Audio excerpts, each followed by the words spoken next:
Oke guys, welcome back to Daily Charting with Toshi, di mana kita akan daily chart your favorite cryptocurrencies.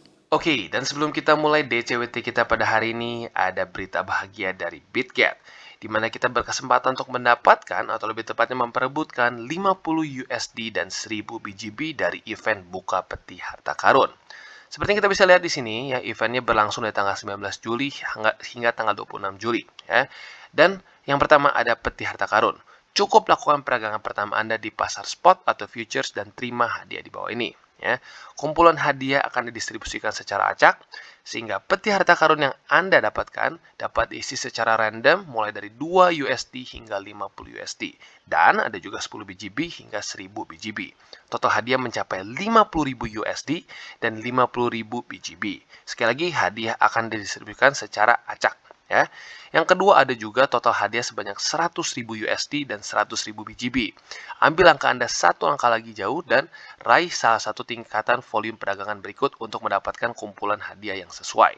Jadi intinya apa? Volume perdagangan kalian kalau lebih dari 2 juta USDT, ya total hadiah bisa mencapai 100.000 hingga 100.000 BGB, ya 100.000 USD dan 100.000 BGB. Silver, ya lebih dari 1 juta USDT sebesar ini, dan bronze lebih besar dari 500.000 USDT. Ya, jadi lagi-lagi buat kalian tertarik untuk mengikuti event ini bisa daftar sekarang. Karena event ini sekali lagi untuk pengguna baru di Filipina, Thailand, Indonesia, dan kawasan Timur Tengah. Ya. Dan buat kalian sebelum yang masuk, gue sarankan dulu baca catatan tambahan dan syarat ketentuan. Ya. Jadi kurang lebih seperti itu berita dari BitGet dan kita akan lanjut ke DCWT. Oke, dalam 24 jam terakhir, cryptocurrency market lanjut lagi turun sebesar 1,73%.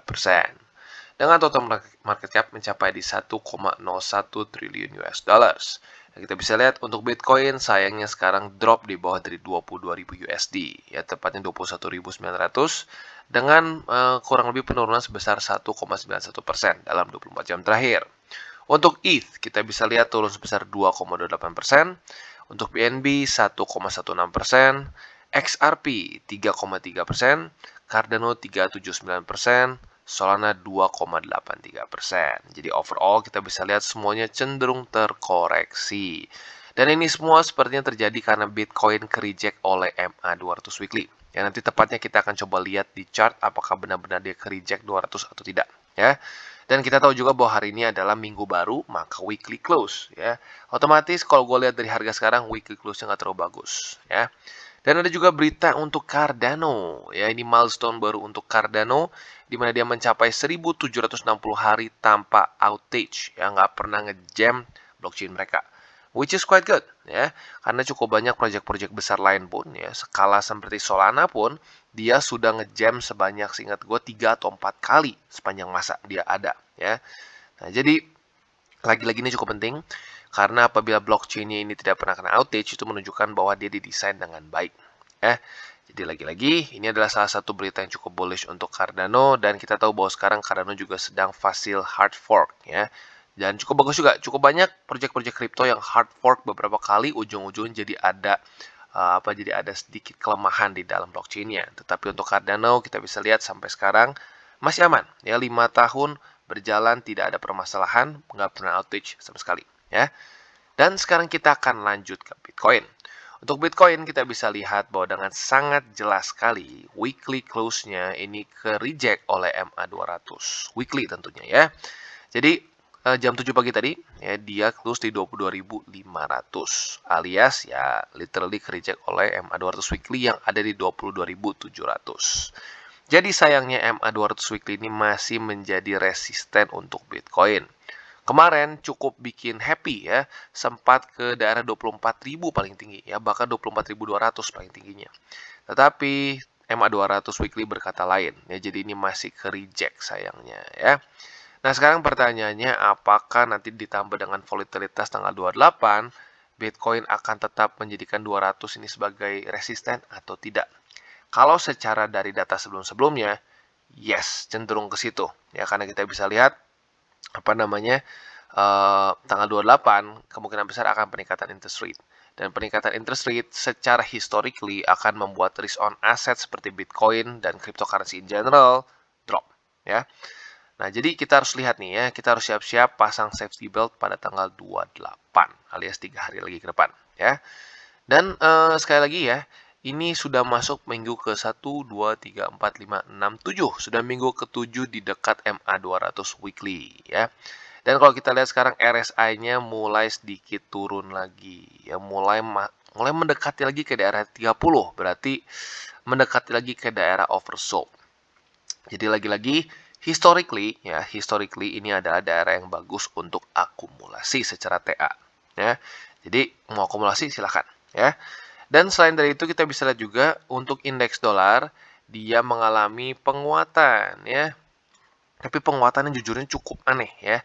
Jadi kita bisa lihat walaupun kemarin seperti tertahan oleh EMA 20, ternyata saat dia open market dia di bawah dari EMA 20 ya. Jadi 20-nya naik.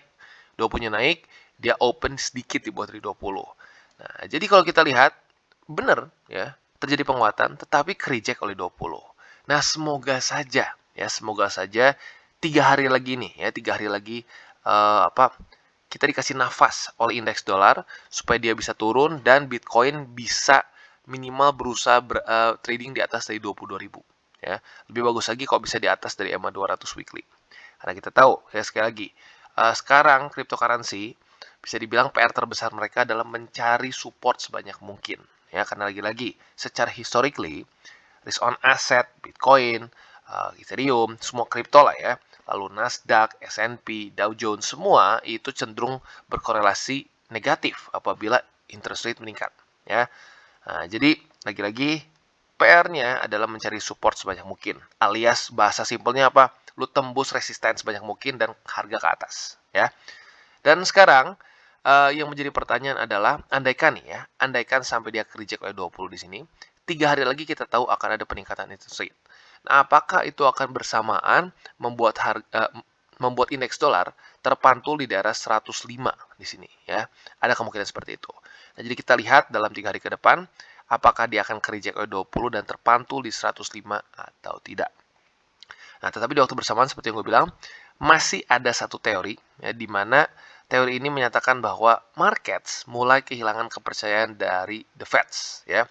Kita tahu the Fed sudah menyatakan bahwa mereka ya berencana untuk mengkontrol inflasi. Tetapi sampai sekarang kita bisa lihat pada faktanya CPI naik terus-menerus. Nah, jadi ada satu teori di mana nanti andaikan peningkatan interest rate tinggi sampai 100 sampai 120 BPS, tetapi risk on asset tidak ngedrop, ya BTC, Nasdaq, S&P tidak ngedrop. Nah, itu secara teori adalah orang-orang mulai kehilangan trust ke the Feds, ya. Jadi lagi-lagi itu kita harus tunggu nanti pada tanggal 28. Apabila peningkatannya lebih tinggi daripada forecast ya, atau simpelnya lebih tinggi daripada 75 BPS, tetapi risk on asset tidak jebol, tidak hancur ke bawah, nah siap-siap. Ada kemungkinan besar the Feds dipaksa untuk pivot ya. Nah, jadi kurang lebih seperti itu ya. Dan selanjutnya kita akan coba lihat untuk Nasdaq ya, ini harusnya ini masih close market ya. Yes, masih close market. Ya, tapi kita bisa lihat bahwa ya kurang lebih sama ya, dia ada juga pelemahan ya. S&P juga terjadi pelemahan, semua terjadi pelemahan ya. Nah, ya kemungkinan besar karena itu ya, karena semakin mendekat ke tanggal 28 Juli ya. Nah, jadi sekarang balik lagi untuk Bitcoin secara bisa dibilang secara struktur sekarang yang kita harus perhatikan adalah di daerah sini ya, 21.500. Karena 21.500 ini adalah confluence antara dua support. Yang pertama adalah MA20 yang sekarang di 21.539 dan juga struktur di 21.532 ya. Jadi literally di daerah yang sama. Nah, semoga saja ya hari ini bisa mematulkan harga Bitcoin dan minimal bisa trade lagi di atas dari MA50. Ya, karena lagi-lagi seperti yang gue bilang, PR-nya adalah sebanyak mungkin mencari support. Ya, semakin banyak support yang kita punya, semakin banyak tameng yang kita punya juga buat nanti tanggal 28. Ya, jadi sekarang tuh kalau lu main RPG tuh lagi grinding ya, lu lagi grinding nyari-nyari item yang bagus buat nanti tanggal 28 ngelawan bos ya. Jadi kurang lebih seperti itu untuk overview marketsnya. Buat lo yang tertarik untuk akumulasi Bitcoin, altcoins, dan lain-lain, jangan lupa bisa menggunakan link reflektor di bawah. Dan jangan lupa juga bahwa DCWT ini bukanlah financial advice dan bukan juga bagi-bagi sinyal. Tujuannya untuk edukasi dan membiasakan para subscriber Go untuk lebih mengerti charting. Oke, dan selanjutnya kita masuk ke buy limit untuk Bitcoin. Yang pertama adalah di daerah 21.500, di mana itu adalah confluence antara MA20 dengan support di 21.500 ya. Jadi itu buy limit pertama. Buy limit kedua, kita harus geser ke indeks BTC. Nah, di sini kita bisa lihat ada struktur di daerah 19.300 kalau kita buletin ya. Nah, 19.300 ini adalah struktur weekly close dari all time high di 2017 ya. Jadi previously resistance dan sebelumnya tahun 2020 akhir jadi resisten, tetapi di Desember tertembus. Maka seperti biasa, resisten yang kuat seringkali bisa berubah menjadi support yang kuat. Nah, ini adalah struktur selanjutnya atau buy limit kita selanjutnya, di mana sudah beberapa kali menyelamatkan harga Bitcoin di siklus ini ya. Dan yang terakhir ada di 15.670, di mana ini adalah satu statistik yang sudah sering sekali kita bahas, yaitu adalah saat Bitcoin drop di bawah dari MA200 weekly dan close di bawah, terjadi dua kali sebelumnya drawdown sebesar 30% di 2015 dan 2020 di sini ya. Jadi itu makanya menjadi buy limit ketiga kita ya. Jadi kurang lebih seperti itu untuk Bitcoin ya. Dan lagi-lagi secara TA ya, ini menunjukkan bahwa ini tempat yang baik untuk akumulasi ya, tapi bukan berarti dia tidak bisa lanjut turun ya, bukan berarti dia tidak lanjut lagi volatile. Karena kita tahu tanggal 28 ada berita fundamental yang cukup penting. Peningkatan interest rate dari The Fed ya. Jadi kurang lebih seperti itu, dan buckle up, jangan lupa untuk pasang safety belt di tanggal 28. Ya, gue sarankan semakin dekat ke situ, semakin harus lebih ketat lagi penggunaan stop loss. Oke, dan selanjutnya kita geser ke Ethereum, dan untuk Ethereum kita masih bisa lihat dia masih sideways kurang lebih di tempat yang sama sejak dia pump dari tanggal 18 Juli ya. Kita bisa lihat masih terus seperti skenario yang kita bahas sejak tanggal 19 Juli ya. Nah, jadi sekarang yang tinggal kita tunggu-tunggu adalah MA20 yang semakin mendekat ya. Apakah nanti saat MA20 mendekat ke sini akan bisa menjemput harga dan memantulkan harga Ethereum? Apabila itu terjadi, ya tentunya mantul ke atas ya. Kalau dia berhasil ke atas, berarti ini benar-benar menjadi daerah demand. Tetapi kalau 20-nya malah jebol dan dia retest MA50 atau bahkan retest 1242, ya berarti ini menjadi daerah supply ya. Kalau secara fundamental lebih cenderung ngedrop. Ya, kenapa? Karena mau tidak mau kita bisa lihat bahwa tanggal 28 Juli semakin mendekat. Dan ya kita tahu The Fed kemungkinan besar akan meningkatkan lebih tinggi daripada 75 BPS. Kemungkinan akan 100. Kalau sampai 125, 150, kemungkinan besar akan lanjut drop. Ya, jadi walaupun ini masih ada kemungkinan daerah demand, tapi kita harus lebih siap-siapnya kemungkinan daerah supply ya. Nah, jadi sekarang gimana nih? Ya, lagi-lagi karena Ethereum masih di daerah tengah-tengah sini, di no man's land, ya, lebih baik wait and see. Ya. Antara dua hal. Yang pertama, kalau dia tiba-tiba menemukan momentum dan naik ke atas, ya naik ke atas ke 1780, siap-siap. Ada peluang buat nge-short. Tetapi, sekali lagi, pastikan terjadi rejection. Ya, jangan cuma nyentuh terus lu langsung nge-short. Ya, pastikan terjadi rejection, baru lu short. Nah, dari situ target TP-nya jelas di mana? Di MA20 atau di 50 ya. Kalau lu lebih high risk lagi, mungkin bisa pertimbangkan di 1242 ya. Jadi itu kurang lebih untuk nge-short. Nah, untuk akumulasi spotnya tinggal dibalik sebenarnya ya. Untuk akumulasi spotnya bisa pertimbangkan di MA20 ya, itu buat yang lebih konservatif justru. Nah, buat yang lebih buat yang lebih high risk ya. Nah, tapi buat kalian yang lebih konservatif bisa di MA50 atau juga bisa di 1242 ya.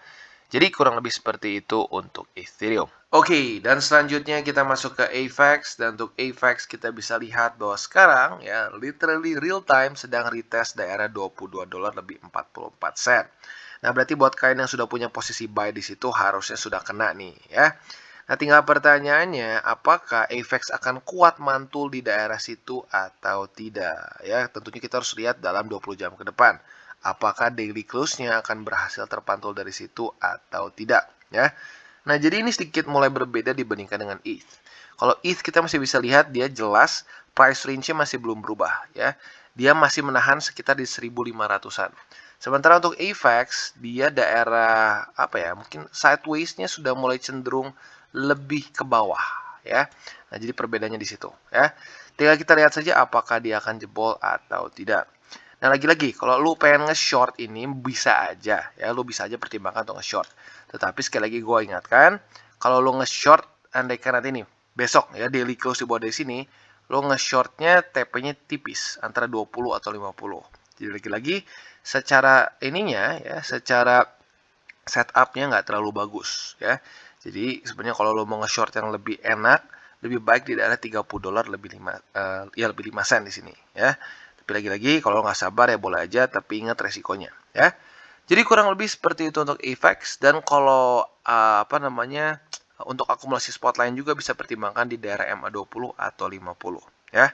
Jadi kurang lebih seperti itu untuk AVAX. Oke, dan selanjutnya kita ke Chainlink ya. Jadi untuk Chainlink juga cukup mirip dengan AVAX ya. Dia sedang sama-sama retest support ya. Kalau untuk di AVAX dia sedang retest daerah struktur, sementara kalau untuk di Chainlink kita bisa lihat bahwa dia sedang retest MA50 yang sudah dalam beberapa hari terakhir menahan harga Chainlink. 1, 2, 3, 4, 5 ya, 5 kali menahan harga Chainlink. Jadi tinggal kita lihat apakah akan masih bisa bertahan atau tidak. Andaikan ini jebol ya, 50 dan 20-nya jebol, kita bisa pertimbangkan untuk nge-short. Nah, target nge-shortnya atau target TP-nya seperti yang kita bahas kemarin di daerah $5 lebih 91 sen. Kalau mau lebih konservatif bisa dinaikkan ke $6 daerah sini ya. Nah, jadi kurang lebih seperti itu untuk Chainlink ya. Dan lagi-lagi untuk spot sayangnya gue masih belum bisa sarankan karena untuk spotnya dia masih cukup jauh dengan summer low ya. Summer low dia itu masih di daerah mana ya? Kemarin gue udah buat padahal. Ya daerah sini ya. Yep, daerah sekitar sinian ya.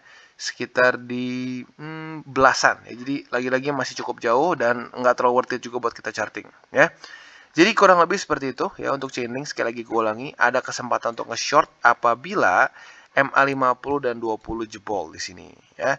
Dengan target TP di $5 lebih 91 sen. Oke, dan selanjutnya kita geser ke Cardano, dan untuk Cardano kita bisa lihat ternyata dia kembali retest daerah 53 sen ya.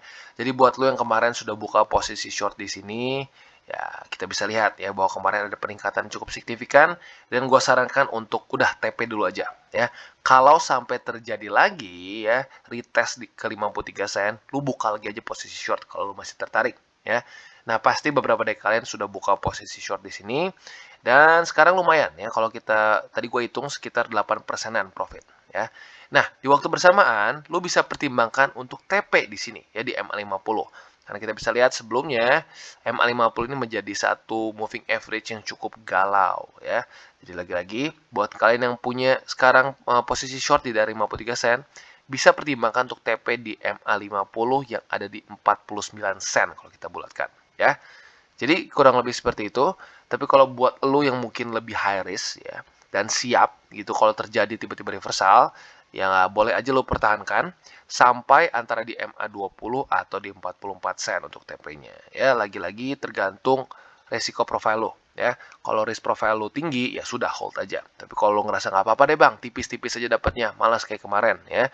Udah dapat enak, tiba-tiba naik lagi ke atas. Nggak apa-apa ya, bisa TP di MA50. Jadi kurang lebih seperti itu untuk Cardano. Dan kita bisa lihat price range-nya masih sama ya. Sejak tanggal berapa nih basically ya? Lagi-lagi sekitar pertengahan Juni. Sampai sekarang price range-nya antara 44 sen atau di 53 sen. Oke, dan untuk Polkadot ya, bagi kalian yang masih menahan posisi short dari MA50, sekarang kita bisa lihat ternyata 50-nya masih cukup ganas ya. Kemarin kita bisa lihat lagi-lagi MA50 mereject harga Polkadot untuk ke berapa kali nih? 1 2 3 4. Nggak di sini nggak ya? 1 2 3 4 5 ya. 6. Ini sudah ke-6 kali ke reject oleh MA50. Jadi ya lagi-lagi possibility-nya lebih cenderung drop. Nah, jadi buat lu yang masih megang posisi short di sini, mungkin bisa pertimbangkan TP sekarang. Kalau buat lu lebih konservatif ya. Lumayan. Ya, dibilang gede banget enggak, tapi lumayan lah. Kita coba cek ya, sekitar 7%-an ya. Nyaris 7%. Jadi lagi-lagi not that bad. Tapi pastinya ada orang yang lebih riskier ya, lebih siap untuk mengambil resiko tinggi. Ya nggak apa-apa, boleh lu tahan sampai ke $6 lebih 68 sen ya. Gua sarankan TP aja dulu di situ ya. Jadi kurang lebih seperti itu untuk Polkadot. Lagi-lagi untuk spotnya ya seperti yang gue bilang masih lemah, secara struktur masih cenderung bearish ya, walaupun terjadi breakout tapi dengan jelas langsung hajar oleh MA50. Jadi maka dari itu tahan dulu aja, jangan akumulasi spot. Tunggu sampai ya ke daerah $10 lebih 89 sen karena itu adalah summer low dari Polkadot di 2021 ya. Jadi kurang lebih seperti itu untuk Polkadot. Oke, dan selanjutnya kita masuk ke BNB dan untuk BNB kita bisa lihat dia masih galau nih di daerah 263,6 di mana itu adalah struktur summer low tentunya ya. Dia sempat tembus pada tanggal 19 Juli tapi jebol lagi ke bawah. Tembus lagi, jebol lagi. Dan sayangnya 2 hari terakhir kita bisa lihat dengan sangat jelas dia ke-reject oleh daerah 263,6. Jadi lebih cenderung ini mulai berubah menjadi resisten, sayangnya seperti itu ya. Nah, sekarang yang menjadi support utama bagi BNB adalah MA20 di sini yang ada di 247,1. Nah, di waktu bersamaan ini juga bisa menjadi daerah untuk kita nge-short ya. Nah, kalau kalian tertarik boleh pertimbangkan apabila dia ke-reject lagi di daerah 263,6 short di sini ya dengan target TP di MA20 atau di 50 ya. Tentunya semakin atas semakin konservatif ya. Nah, kalau untuk spotnya menurut gua nanggung ya, sayang. Sekalian aja tunggu sampai dia breakout atau enggak ya. Kalau dia berhasil breakout, misalkan nih ya, nanti dia ketemu 20, mantul ke atas dan dia menjadikan ini sebagai support. Nah, di situ kalian bisa pertimbangkan untuk akumulasi secara spot.